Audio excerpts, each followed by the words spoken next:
Hey everyone, welcome to the first video of a new series called Eternal Set Review.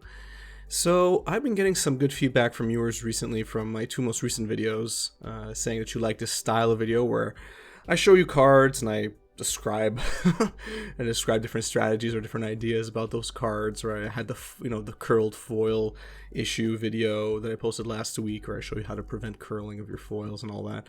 So I've been getting a lot of good feedback from all of you, and I also got some good feedback on my Friday video, which was a card spotlight on the Snow Dual Lands. And one of my viewers who's been watching my videos for a while now, I've interacted with that person quite a few times, and they suggested, hey, why don't you do a set review for the upcoming set Kaldheim, and talking about cards that might be more eternal viable. And I thought that was an interesting idea. I don't know why I didn't really think of it before, because I go through all the cards that get spoiled from each set anyway, trying to find the next. Actually, I'm honestly just looking for the next awesome card to put into my Delver decks, but realistically speaking, looking for any card that I might just be annoying that I might come across in a modern matchup. So I said, yeah, why not? I already have a list of cards that I've been kind of keeping on a list, and a watch list, and let me share them with you what I think about their viability, at least in modern. Legacy and vintage, first of all, the player bases are relatively small in comparison to modern. Brewing is a lot more lively in modern than it is in legacy, although there are quite a few brewers in legacy. But just in general, for a card to break out in legacy, it usually does something degenerate, or just kind of breaks the format in some way, or completely warps the format in some way. Whereas in modern, that does happen, but it's usually less impactful because there's a lot of tools at our disposal that are cheaper that we can afford, whereas in legacy everything's kind of expensive. But anyway, kind of going on a tangent there, I figure modern is probably a better format to focus on, although if something comes up that is legacy viable, I'll also discuss that. Vintage is, let's be honest, who plays vintage in a serious way anymore, unless you had all those cards before they were worth anything. So let's start. So Kaldheim doesn't introduce anything broken, I don't think, not in modern anyway, although there's one card that may do something degenerate. We'll get to that soon. But I wanted to open up with Doomscar, and there's two reasons why I opened up with Doomscar. Mostly because it's a foretell card, and I think Doomscar is probably going to be one of the cards that's going to tell us if foretell is a thing in eternal formats or not, at least in modern and older modern legacy vintage. Because if foretell isn't good for Doomscar, it's essentially going to be bad for anything else, at least from the foretell cards I've seen. And there's a few other foretell, there's at least one other foretell card we're going to see soon. So Doomscar is destroy all creatures, simple as that, for 5 mana, 2 white and 3 colorless. And we've seen this before. We've seen Wrath of God, which does it for 4. And we've seen Supreme Verdict, which does it for 4, but it also has blue. So destroy all for 1 more. Okay, it's a bit more expensive, and it doesn't have the can't be regenerated ability of Wrath of God, and it doesn't have the destroy all it doesn't have the can't be countered effect of Supreme Verdict. Okay, but you're not really playing Doomscar to play it for its full price. You're really playing it for its foretell cost. So realistically speaking, destroy all creatures for 3 mana, I don't think we've seen that before, not with no downside, and it's kind of fitting that white gets it. Creature regeneration is not common in modern, so you don't really have to worry about creature regeneration. You don't really come across it unless you're playing elves and they have Azuri on the battlefield, and that's really the only time you're going to worry about it. But if they have Azuri on the battlefield, you're probably losing anyway. So not really worried about they can't be regenerated. Can't be countered from Supreme Verdict, that is relevant, but if you think of the decks that you're playing Doomscar against, probably not blue decks for the most part, and you're probably not bringing in Doomscar to play against a control deck. So again, the not be countered ability, not the biggest downside. So for 3 mana, essentially, well, for 5 total, but 3 at sorcery speed to destroy all creatures is pretty good. So again, I think Doomscar is going to be the canary in the coal mine for foretell, on if foretell is a thing. And I want to spend a bit more time talking about foretell here, because we're going to go through that 3 mana counterspell soon, and it's just an opportunity cost that you have to commit to upfront. In terms of, spending 2 mana now, early on in the game, so assuming it's turn 2 or turn 3, for potentially using Doomscar in this case later on. It's something that you're going to have to decide on. And, you know, that means potentially giving up another turn 2 play, or potentially giving up permission, let's say, if you're putting this in a control deck, to counter your opponent's turn 2 or turn 3 play. So this is something that Foretell is really going to force us into, and I'm going to get into it when we get to the counter spell that was printed in Kaldheim. So yeah, that's Doomscar. I think it's pretty cool. I think control decks will probably play some number of it, or any deck that was playing Wrath of God or Supreme Verdict is probably going to think about maybe having Doomscar, at least trying it out. So let's move on. Tibes Trickery. So the only thing that bothers me about Tibes Trickery is that it's literally built to be degenerate in essentially any deck that, I mean, even standard. I mean, it's probably going to be degenerate in standard too. But when they were printing this, there's no way that they didn't know that it was going to do something degenerate in Eternal formats, in particular Modern. You know, Legacy has very strong control counter spells, and Legacy does have strong, albeit expensive, tools to counter stuff like this. But Modern, you know, we've already seen some people try and break Tibes Trickery by trying to get Emrakul early on, and you know, that's annoying. Yeah, it's just, I'm not sure yet. I did tweet about this last week saying, oh man, you know, Tibes Trickery might actually break Modern. As I review the deck a bit more, it is kind of glass cannon like. So, you know, it's kind of either it works or it doesn't, but we don't know yet. Haven't been enough people that have tried it. And I guarantee you, the first week or two when Kaldheim is legal in Modern, Kaldheim cards are legal in Modern, all you're going to be seeing is people playing Tibes Trickery and trying to do something stupid. So let's wait and see what the wave brings with it. If someone, you know, works on what's currently already being suggested in terms of a deck abusing Tibes Trickery. Hopefully nothing will come of it, then Tibes Trickery will just die out, or you might see it randomly in some red deck who thinks it's cool. You know, apart from doing anything degenerate though, I'm not sure the counter target spell ability for red decks is really going to be worth it. Because at the end of the day, if you're targeting your opponent's your opponent's spell, they're going to get a free spell, whatever that spell may be. Yes, that spell might fizzle out. They might hit a counter spell or something, so that might suck. But realistically speaking, especially if you're playing a red deck, most of the cards you want to play are aggressive cards, and if you're playing a combo deck, very few decks are mono red combo, and Goblins doesn't really need Tibes Trickery to do the stupid things that they need to do. So I'm not sure where Tibalt fits in a non-degenerate deck. The professor from Tailoring Community College posted out a video last week talking about Tibes Trickery and Rule of Law, which I think is a legitimate suggestion. But all that means is that people are just going to be building more prison-like decks, you know, jamming this and Rule of Law and probably Ensnaring Bridge and a bunch of other annoying cards to build essentially an annoying deck. So I'm not sure that could count as fair Magic. So again, really not sure where Tibes Trickery is going to go. I'm not sure the Emrakul big combo deck is going to hit it, but it's probably going to find some archetype, almost certainly. But it needs to be an archetype that works without Tibes Trickery, because you only have 4 of these, and there's literally no other effect like it that I was able to find in Magic to date. So, you know, it's going to be hard to lean on this. This is not like a win card, it's just a support card. Keep that in mind. So let's move on to Birgi, God of Storytelling. Pretty sure it's Birgi. It might be Birgi, but whatever. We'll just say it's Birgi, God of Storytelling. I'm not so sure that this card is going to get into Storm. Let's look at what Storm has right now. Storm has Goblin Electromancer, and Storm has Baral, Chief of Compliance. If you know what Storm does, they don't care about attacking, right? And the only reason they're playing these 2 creatures is because of the cost reduction on spells.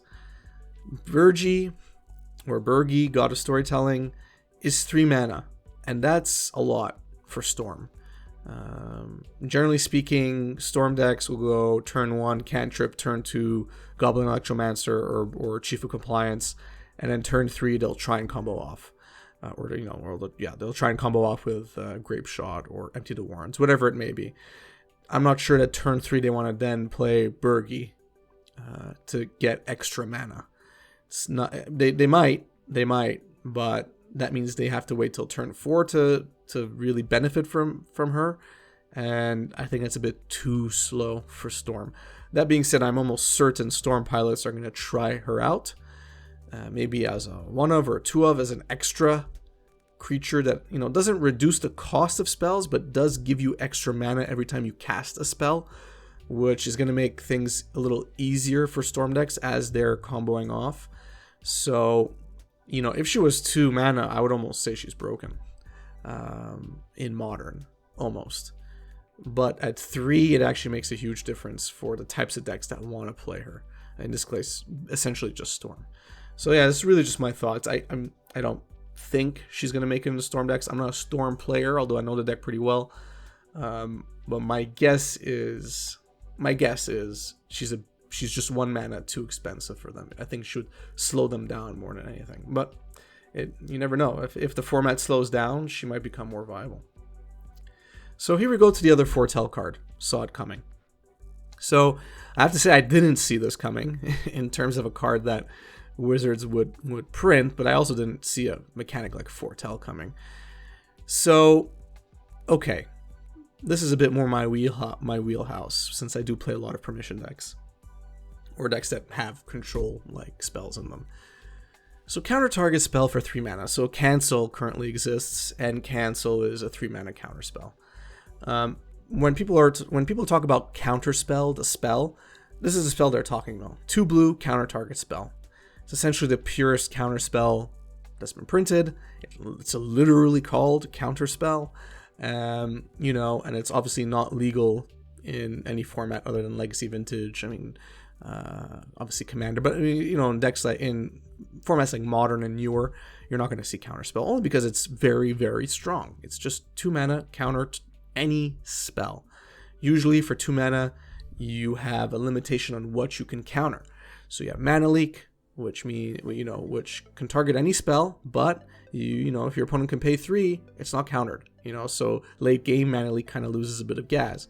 Remand counters a target spell, but it just goes back to your opponent's hand. You do draw a card, which is great. It is a tempo counter spell, but that spell is coming back next turn unless you have a more permanent answer to it.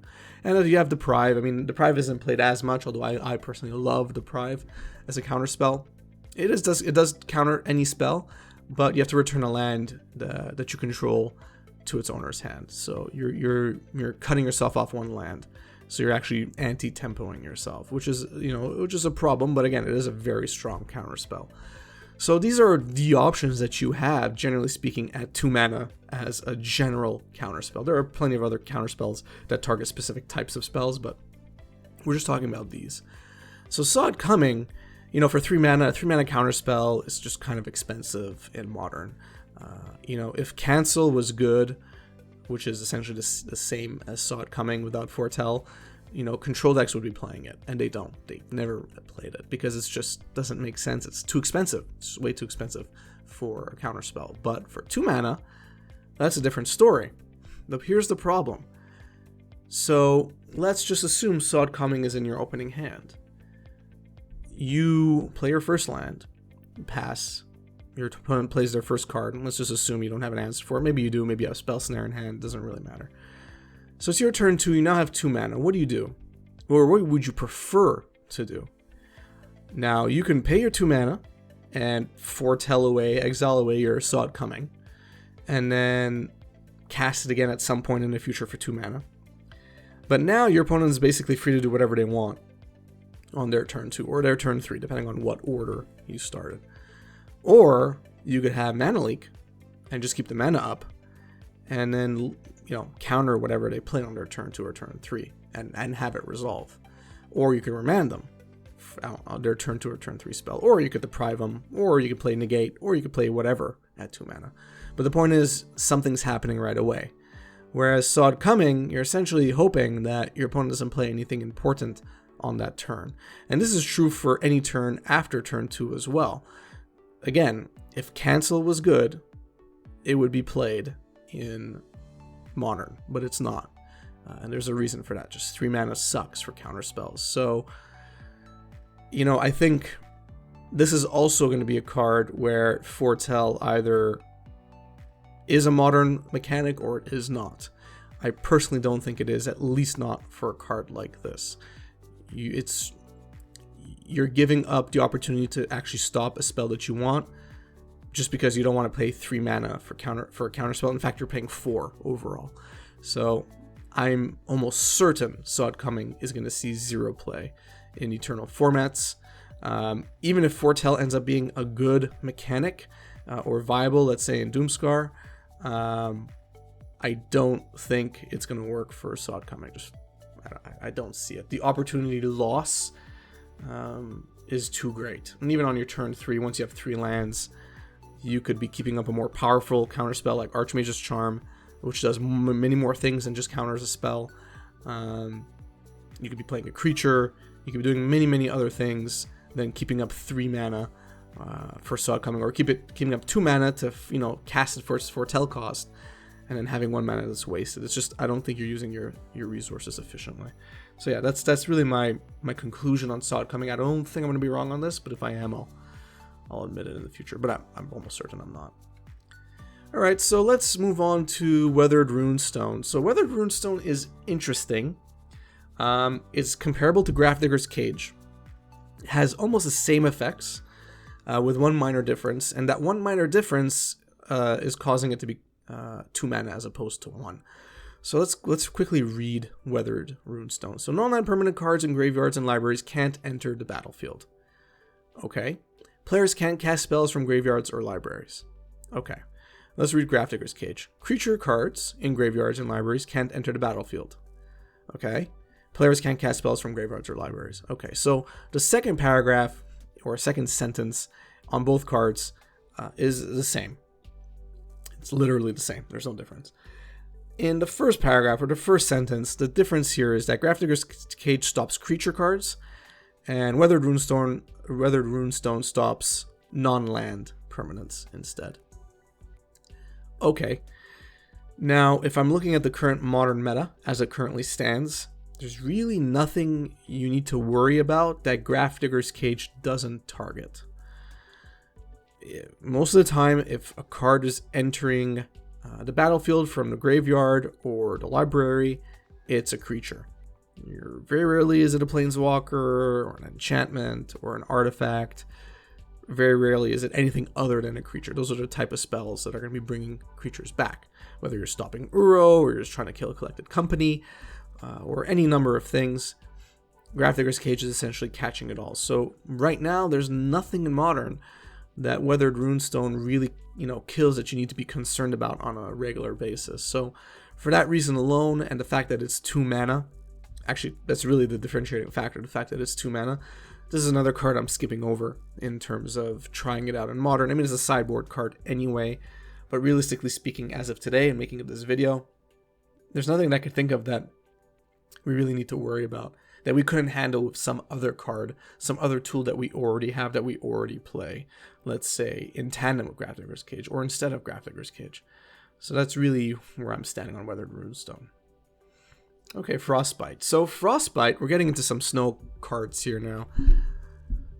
When Frostbite was first spoiled, I was like, oh man, it's just like snow decks now have like another playset of lightning bolts. So obviously, I was also tongue-in-cheek saying, okay, it doesn't hit face, but as time goes on and as you read the card more and more, you realize it does really make a big difference that Frostbite can't hit your opponent directly, and that it can only hit creatures or planeswalkers. Now, it's cool.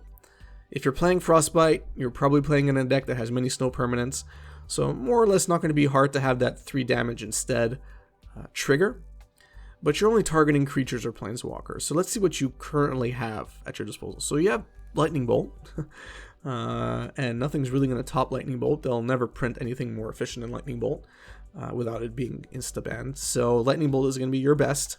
Targets anything, and yeah, it's 3 damage no matter what. It's unconditional. So you're not really beating out Lightning Bolt here, even if you get the 3 damage trigger. Or you have Skred, which has been played on and off in snow-like decks for a while, and Skred doesn't target planeswalkers, it doesn't target players, it just targets creatures.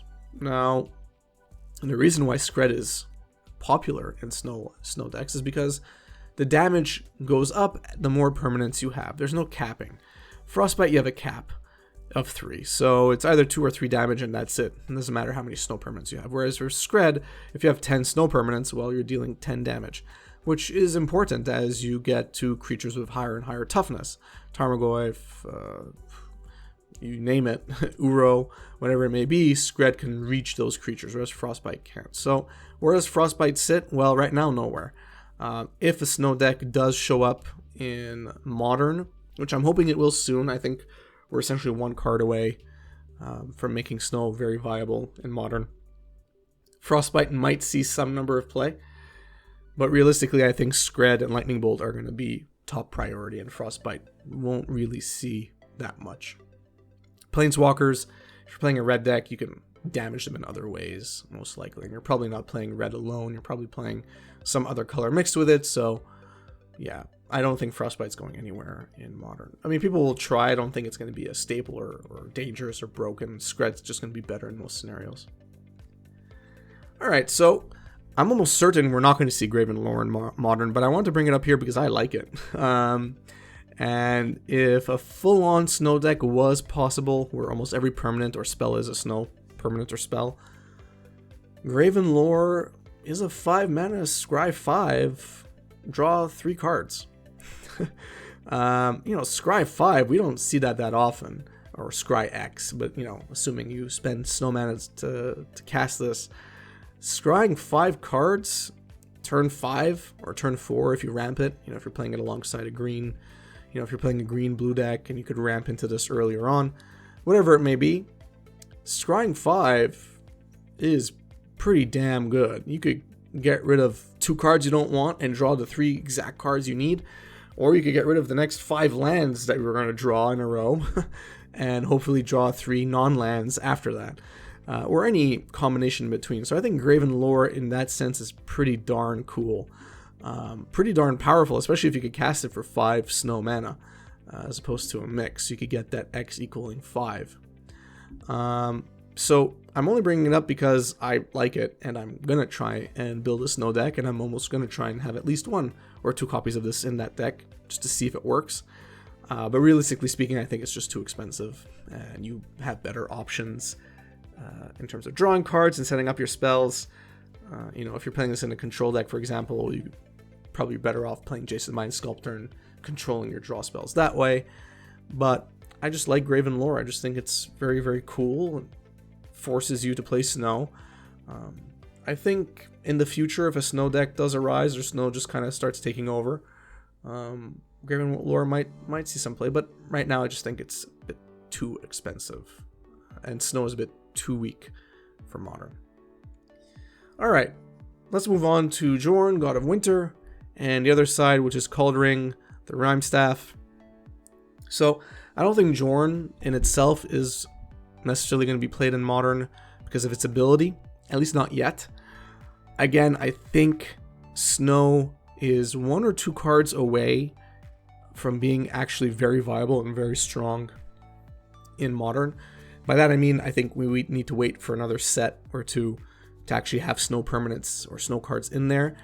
To wait for something else to break into Modern in a color that, melds with at least green and blue. For cards like Jorn to be, a powerhouse or potentially even scary in a snow deck, because his ability is pretty strong if you think about it. So whenever he attacks, untap each snow permanent you control. Okay, well right now there's not much. It's not much is going to be affected by it. You're going to be affecting your snow dual lands if you're playing them. You're going to be affecting your snow basics if you're playing them, which is that's something. You might be affecting Ice Fan Coatl, but there's not much, so very limited impact. So the real reason why I'm showing Jorn God of Winter is because it's flip side, which is called Ring the Rime Staff. So let's read it really quick. You may play target snow permanent card from your graveyard this turn. If you do, it enters the battlefield tapped. Okay, well, I just mentioned Ice Fan Coatl. This is a pretty cool way to keep getting your Ice Fan Coatls onto the battlefield, and since they have flash, you could do this on your opponent's turn as well. So them coming into the battlefield tapped doesn't really matter. Now, I'm probably going to try and do something with this. I don't think it's enough. If you think about it, Cauldron the Rhyme Staff right now is really only going to be targeting your Ice Fang. To have that just for Ice Fang is going to be a dead card very often in your hand. And like I said, Jorn, God of Winter, the other side, isn't strong enough necessarily to make up for that fact. So I'm going to try. I don't think it's going to break into Modern just yet, but keep your eye on it because, like I said, another 1 or 2 cards that are snow permanents that are very, very good in Modern, and all of a sudden you might start seeing very viable and scary snow decks. Speaking of snow, we're still on there. Sculptor of Winter. I really just wanted to bring this up because of the resemblance to Arbor Elf. The main difference being here is that you could untap target snow land, any land. It could even be the duels, which is cool. It doesn't make the duels playable, but it's still cool that it can target them. Whereas Arbor Elf was only target forest, so there's technically more limitation there. The main difference here is the 2 mana. As simple as that. If Sculptor of Winter was 1 mana, we would be having a different discussion about snow lands in general. Again, this is Modern, and mana efficiency is very, very central to playing it. It's true for most Eternal formats. That second mana cost is really what killed Sculptor of Winter in Modern. Again, at least for now, if some other snow deck starts to rise up, Sculptor of Winter might be played, but even then, it would probably be too slow or too clunky. It's not something I want to do turn 2 that can only be used on turn 3. That's a turn 3 turns is long. Whereas Arbor Elf, you could play turn 1, and then turn 2, you could have, 3 mana, potentially. Maybe even more if you have a Utopia Sprawl. So, in that sense, Sculptor of Winter, not going to see much play, but it was talked about. I wanted to bring it up. It's on my potentials list, but very low on my potentials list. Another card, snow related, Ascendant Spirit. So obviously a lot of the longtime Magic players that saw Ascendant Spirit thought of Figure of Destiny right away, and obviously they've sculpted this card in the shadow of Figure of Destiny. When Figure of Destiny came out, if I remember correctly, it was a pretty bomb card, like good way bomb card at the time, at least in Standard. I mean, let's take a look at it. They're very similar in the way they've built both Ascendant Spirit and Figure of Destiny. There are some differences, and I think those differences matter here. So first of all, to level up, in quotation marks, Ascendant Spirit, it's 1 extra mana than Figure of Destiny's level up. But you get a 2-2, you get a 2-3 as opposed to a 2-2. So if that extra toughness makes a difference in Modern, not really, but it's something. The next level up, which is for 3 mana, Ascendant Spirit essentially becomes a 4/4 flyer. That's pretty good. It's out of bolt range, which, checks a bunch of boxes. For Figure of Destiny, you just get a 4/4 on the ground, so it's not flying.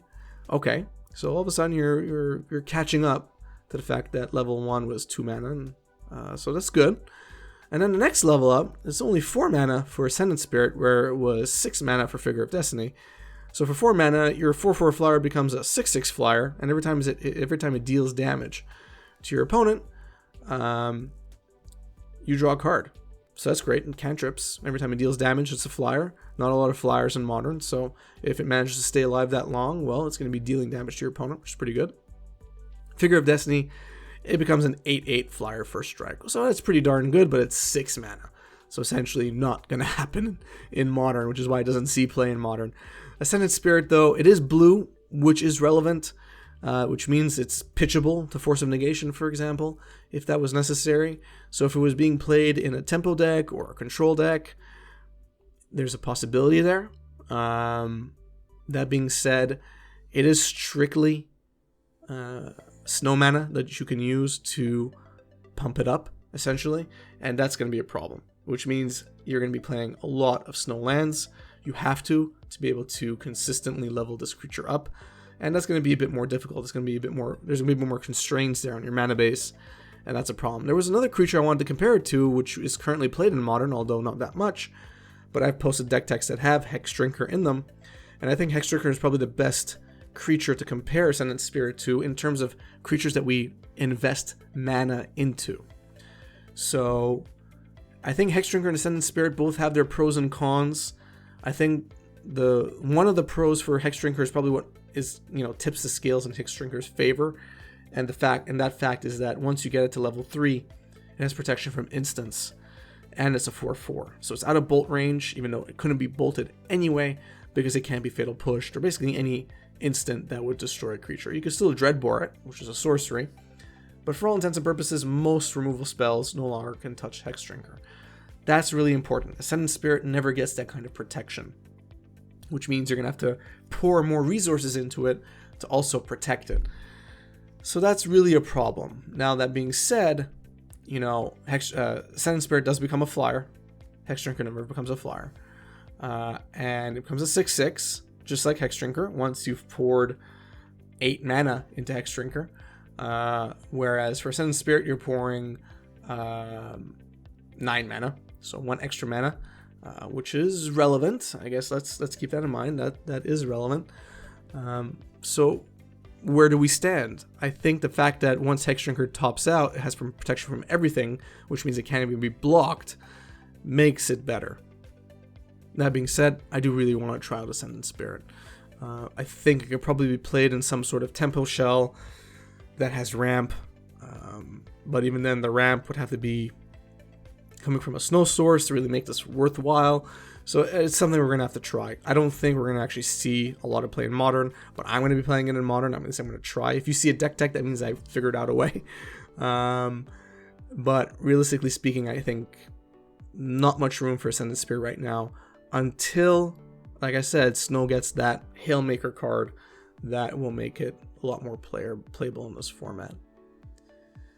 So let's move on to Glimpse the Cosmos. So it's not the first time we've seen a effect like this before. Anticipate, for example, allows you to look at the top 3 cards of your library at instant speed. You can put one of them into your hand and the rest of them on your library in any order. This does the same thing at sorcery speed. The main reason why it's here and why I think it's interesting is because as long as you control a giant, you get to flash this back essentially from your graveyard for 1 blue and then exile it. And so you're saying, okay, giant. I mean, who plays giants in Modern? Well, you have Uro, you have Bone Crusher Giant, you have Kroxa, and you have Primeval Titan. So those are all giants that are played in Modern in some number. Yeah, they're not, they're not all played in the same deck, not necessarily, but they are played, which means there is potentially space for Glimpse the Cosmos in one of the decks that plays giants that's also splashing blue.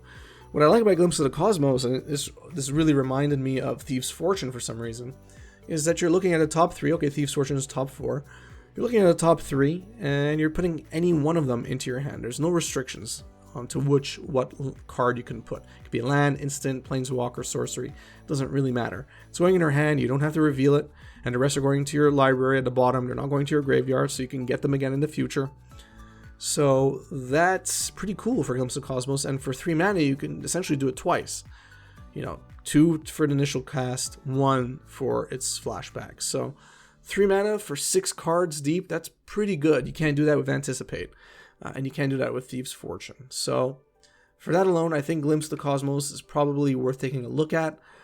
I'm not sure which decks are going to make room for it, or why you would make room for it. I'm definitely going to try and make room for it. I've already started brewing to see how I can make Glimpse of Cosmos work, because I still think that 3 mana is pretty darn good to go through and pick any one card.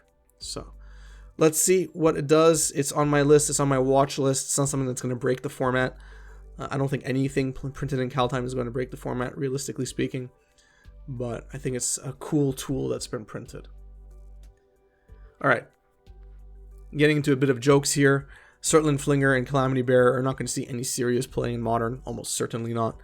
The reason why they're in this video is because I want to build them into a Giants deck, which I have been working on. If you're a patron, you have seen the list that I've shared with you already that I'm trying to make these 2 work in. Hint, hint, it's a teamer deck. It's going to be funny. I think it's going to work. But realistically speaking, I don't think they're going to do anything else in Modern. They're just way too expensive. And, for too little payoff, unless you're playing a very rigid, very delicate deck, that if no one does anything to you and allows you to do whatever you want, will kill them very quickly. Unfortunately, that's not how most Magic games go. But yeah, I just wanted to bring these up because I think it's funny. They're not actually on my Modern list necessarily.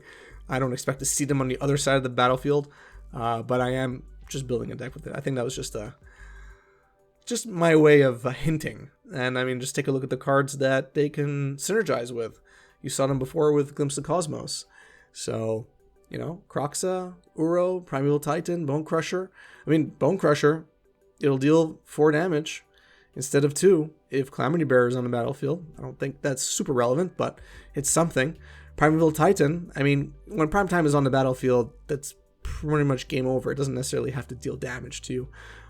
You're probably losing anyway, but, you know, dealing 12 damage with Trample, that's pretty scary. Uro is annoying anyway for most of the player base, so imagine if Uro was dealing 12 damage to you as well as giving you 3 life. So, yeah, I don't know. I just think it's kind of funny. Or you could just use Surtland Flinger and fling them all to your opponent's face and deal double damage, or deal quadruple damage if Calamity Bearer is also on the battlefield. So yeah, that's what I'm trying to do. I thought that would be funny. Alright, we're getting to the end here. Pyre of Heroes. Obviously, they almost built this word for word for Birthing Pod. People have compared this to Birthing Pod. So let's take a look at, is this really Birthing Pod or not? I think there are some restrictions here that are probably going to make it not that viable in Modern, unless there is a tribe type, a creature tribe type you can find where it has very strong creatures that are Modern playable at every CMC, let's say up to 4 or 5. So Pyre of Heroes is 2 mana. Birthing Pod is technically 4 mana, but most of the time you pay 2 life to play this on turn 3. And they both have 2 tap in this, but again, Birthing Pod is 1 pay 2 life tap. You have that option. Birthing Pod obviously gives you a lot more flexibility in being able to cast it. Pyre of Heroes does not. But they both allow you to search your library for a creature card that shares a creature type with the sacrificed creature. So you have to sacrifice a creature to even tap this ability, of course. Now, the big difference here is the sacrificed creature for Pyre of Heroes has to share a type with the creature that you're getting. Whereas with Birthing Pod, it doesn't care. And that's the main difference here. So you sacrifice a creature, you go through your deck, you find a creature that's 1 CMC more than the creature you sacrificed. Okay. So for Birthing Pod, that was insane, because Birthing Pod, they can just keep sacking creatures over and over to get more and more powerful creatures. They all had effects when they came into the battlefield. Some of them, if they were sacrificed, would come back to the battlefield, like Kitchen Finks, for example, so they didn't even really die, and you still got a creature out of it. You know, this is why Birthing Pod eventually got banned, because it just got progressively better as more and more creatures, better creatures were printed. Pyre of Heroes, it's like if you're playing this in Elves, all you can do is get Elves. If you're playing this in Beasts, which aren't really a thing in Modern, all you can do is get Beasts. So Pyre of Heroes is really limited in Modern. I don't see it doing anything. I couldn't think of a creature tribe that's super strong that this would make sense putting it in. Maybe humans, maybe. But humans is already pretty explosive. They already have most of the tools. They play Aether Vial. So I'm not sure where Pyre of Heroes actually fits in a deck like that. So I could be wrong. But I don't think it's going to make much of a splash in Modern. We'll see. We'll see pretty soon, because I think if it is, it's going to be very quick. All right. Let's move on to Valky, God of Lies, and its flip side, Tibalt, Cosmic Imposter. Alright, so this card is really only here for Tibalt, Cosmic Imposter, and not Valky, God of Lies. Almost certainly you're not really going to be playing Valky, God of Lies, because its effect isn't really that important. Tibalt, Cosmic Imposter, though, is pretty strong for a Planeswalker. It does cost 7 mana. But you're not casting this for 7 mana, and this is why I wanted to bring it up here. So let's read Tibalt, Cosmic Imposter first. As Tibalt enters the battlefield, you get an emblem with you may play cards exiled with Tibalt, Cosmic Imposter, and you may spend mana as though it were mana of any color to cast those spells. Okay, so this Planeswalker is obviously going to be exiling cards. You can cast them, and you can pay any color mana to cast them. You don't have to match the colors. All right, so for +2, exile the top card of each player's library. Fair. For -3, exile target artifact or creature. That's fair. Oh boy. And for -8, exile all cards from all graveyards. Add 3 mana. Okay, so add 3 mana, exiling all cards from all graveyards. That could be relevant for sure. I don't think it's actually the best part of this card. The best part of this card is really its +2 and its -3. Because you're in both instances, you're exiling cards.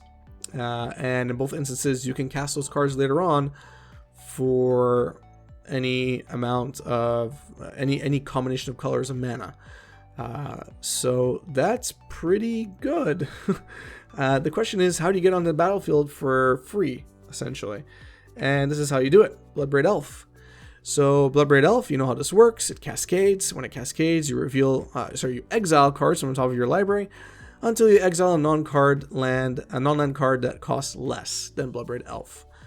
So the way this works is you cascade into Valkyrie, God of Lies, which is 2 mana. And as you cast it, you can choose to have Tibalt Cosmic Imposter cast instead. This is how it works. It's been confirmed. So that's pretty interesting. The question is, does Jund have room for Tibalt Cosmic Imposter? And are its effects worth putting in a Jund deck? I think they are. I'm not sure in what number, but my main concern here is if you just draw into Valkyrie, God of Lies. Because at that point, 7 mana is really bad. You're probably not going to want to spend 7 mana or even have 7 mana to cast it. And it's going to feel pretty bad doing a full cast. And Valkyrie, God of Lies on its own, not really the best ability. I mean, the X ability is pretty cool. Choose a creature card exiled with Valkyrie with current mana cost X. Valkyrie becomes a copy of that card. Okay, so if you exile a creature card, you could have Valkyrie become that creature after, which is interesting, but, you know, I don't think it's really the ability that you want, and it seems very narrow. You need creatures that are actually worth copying. So it's really Tibalt Cosmic Imposter that you want. I think it has some room to play in Modern. Not too sure where, but I think if it is going to work anywhere, it's probably going to be in a Jund deck. Alright, last but not least, Realm Walker. So Realm Walker is interesting. I think it's one of those cards that looks cool, but realistically speaking, I don't see how you're going to make room for it. So Realm Walker is a shapeshifter. It's a changeling, so it has basically has every creature type. And as it enters the battlefield, you choose a creature type. You may look at the top card of your library anytime. You may cast creature spells of the chosen type from the top of your library. Okay. What decks is this realistically even going to be viable in? Or could it work in? In Modern, well, you have 4 that I can think of. You have Merfolk, well, at least the Simic version of Merfolk. You have Spirits, that version of Spirits. You have Humans, which have Noble Hierarch, which is your very few green sources in Humans. Or you have Elves. So my main concern about cards like this is that their power level is uncertain.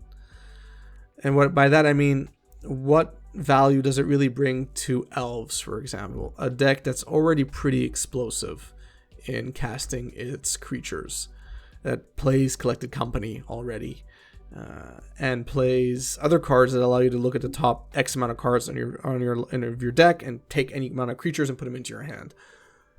So does Realm Walker really fit in Elves? I don't know. I've looked at all the Elf lists that are currently around, and maybe you can make room for 1 or 2, but then is it really worth it? And what you're removing is probably a bit more efficient overall.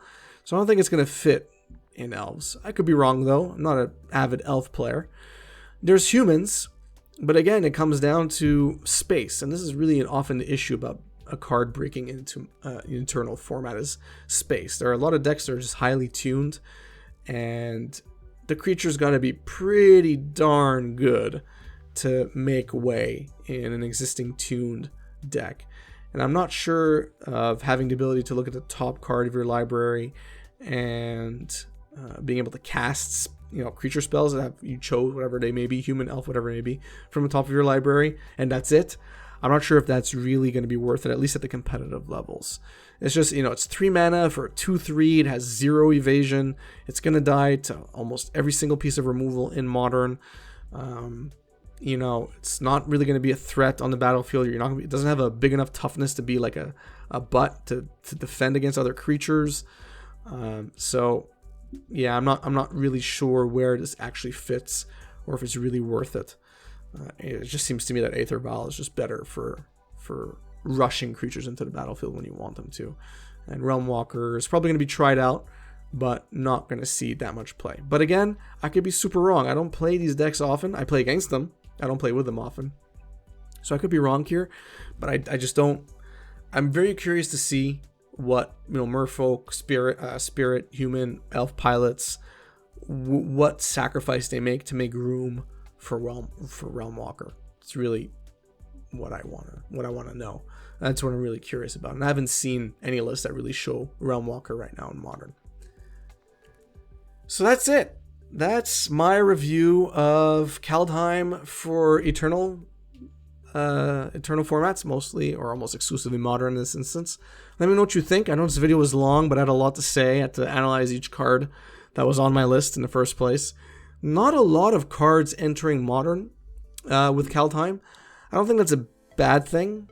Sometimes a format just needs to be stable and a bit stale for a while for things just to kind of settle down. People are a bit upset about Uro still, so I think it's okay that we have a limited amount of cards that are entering the format, and even those cards that are entering are relatively low in power level, except for Tibes Trickery, which we'll see what the extent of that damage is going to be.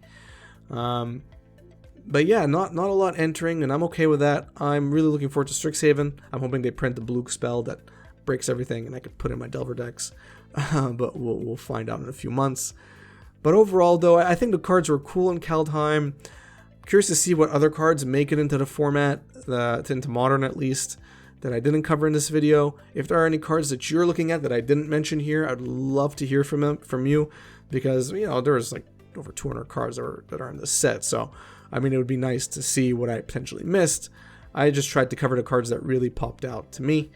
But yeah, let me know in the comment section down below what you thought.